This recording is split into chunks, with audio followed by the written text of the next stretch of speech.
प्रशासन का अब तक जो है आपके साथ क्या रवैया रहा और उनसे कुछ जो है आपको जो है क्या मिला है? आश्वासन कुछ मिला है?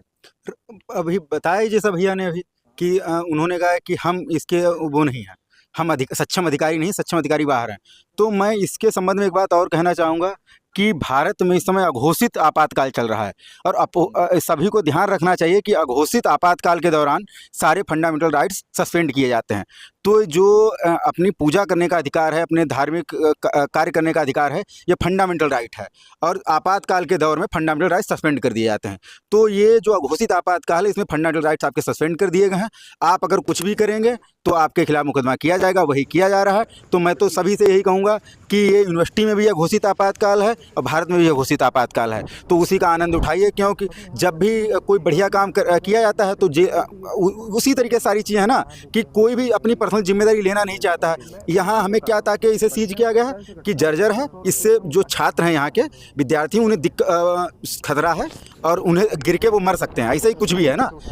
यहाँ का जो पानी है, यहाँ का जो लोकल पानी है, वो कोई प्रोफेसर पानी नहीं पीता, किसी की औकात नहीं वो पानी पी ले। या मिनिमम TDS 50 होना चाहिए, मैक्सिमम TDS 300 होना चाहिए पानी का।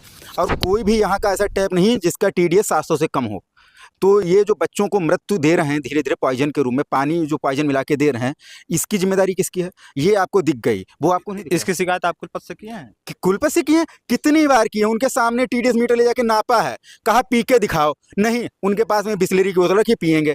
जब विश्वविद्यालयों के अंदर छत की जो पट्टी होती है वो टूट टूट के गिरती है, तब इन्हें नहीं दिखता है कि ये पूरी तरीके से जर्जर है। वो जर्जर नहीं है, लोगों की मानसिकता जर्जर हो चुकी है, वो जर्जर नहीं है। लोगों की हर चीज़ क्या जर्जर नहीं है? इस विश्वविद्यालय में एक चीज़ बताओ जर्जर नहीं है, लाइब्रेरी जर्जर नहीं है, लाइब्रेरी के अंदर पिछले 2 सालों से इंटरनेट नहीं है।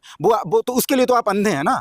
सावन के अंधे को सब हरा हरा दिखाई देता है कि दूर से देखें, अरे लाल बिल्डिंग है, ये मुसलमानों से जुड़ी है, गिरा साली को दो। जो लोगों से जुड़ी हुई है, यहाँ विद्यार्थी आते हैं। हम कौन है? हम विद्यार्थी हैं। क्या ग्रहण करने आए? विद्या ग्रहण करने आए। विद्या कैसे ग्रहण करेंगे? जब आपकी छत गिर जाएगी हमारे ऊपर, आपको इस छत की टेंशन है जहाँ कोई नहीं बैठता। क्लासरूम की छत की टेंशन नहीं है, खिड़कियों की टेंशन नहीं है, बिल्कुल नहीं टेंशन है। आपको प्रोफेसर की टेंशन नहीं है, प्रोफेसर दलालों की तरह क्लास में आके भाजपा के प्रवक्ता बन के बात करते हैं, उनके मानसिकता की टेंशन नहीं, वो दिवालियापन है, उसकी दिक्कत नहीं है। ये जर्जर है लोगों की, ये चोटियों के मानसिक जर्जर हो चुके हैं, उनसे दिक्कत नहीं है आपको। पानी नहीं मिल पा रहा हम लोगों को, तो कितनी महिलाओं को यहाँ पे पैड मिलता है बताइए? वो जर्जरता नहीं है। वहाँ जो पैड मशीन है, पैड मशीन में पैड नहीं निकल पा रहा है। लेडीजें पब्लिक टॉयलेट जो विश्वविद्यालय के अंदर, वहाँ टॉयलेट करने नहीं जाती, कहीं इन्फेक्शन ना हो जाए, वो जर्जर नहीं है। वो क्योंकि उससे पिताजी को पैसा नहीं मिलेगा। इसमें जो 100 करोड़ का फंड मिला है, उससे बाप दादा बिल कैसे बांट लेंगे। ये भी तो आपको डांटना है। जो मूलभूत सुविधाएं वो विश्वविद्यालय नहीं देगा, जिनमें कोई काम नहीं है, कि यहाँ कोई काम नहीं था इसका बंद करने का। जो लोग अपनी पढ़ रहे थे, नमाज पढ़ रहे थे, कोई अभी थोड़े दिन पहले जब उसके नीचे PMP में बैठ के खूब हनुमान चालीसा, किसी ने विरोध नहीं किया। गेट नंबर 1 पे खूब भंडारा होता, किसी ने विरोध नहीं किया। जब आपकी आस्था का विरोध नहीं किया जाता है, जब आपको आर्टिकल 25 फॉलो करने के लिए भी दिया जाता है, तो दूसरे का आर्टिकल 25 छीनने का क्या मतलब है? ये लोकतंत्र है ना। मुझे ऐसा लगता है 2014 तक भारत में लोकतंत्र था। 2014 के बाद पत्रकार जेल भेजे गए, प्रोफेसर जेल भेजे गए, उसके बाद घोषित आपातकाल मुझे लग रहा है अब धीरे धीरे करके सभी को लगने लगा है। क्यों? किसी के धार्मिक स्थानों को खुलेआम तौर पे बंद कर देना, उसमें बिल्डिंग लगा देना और अपनी जिम्मेदारी ना लेना। कहते नहीं हमारी जिम्मेदारी नहीं, काहे की जिम्मेदारी है? यहाँ आके आंदोलन करते तब तो आप नोटिस कर दें, ये इसमें भी तो कहते हो हमारी जिम्मेदारी नहीं है। ये जिसकी जिम्मेदारी हो वो देखे। यहाँ पुलिस प्रशासन बैठा देते हो, 25 बच्चे बैठे हैं, 150 पुलिस वाले बैठे थे, क्या आतंकवादी बैठे हुए हैं कि दंगाई बैठे हुए हैं? किसी विशेष संगठन के लोग किसी पे टिप्पणी करके कह देते हैं ये सब दंगाई लोग हैं। आपने सर्टिफिकेट बांट रहे हैं, आपसे सर्टिफिकेट लेने की आ सकता है? वो दंगाई बताएंगे जो उस संगठन से आते हैं, जो हमले करवाता है, उस संगठन से आते हैं जिसके संगठन ने गांधी को मारा।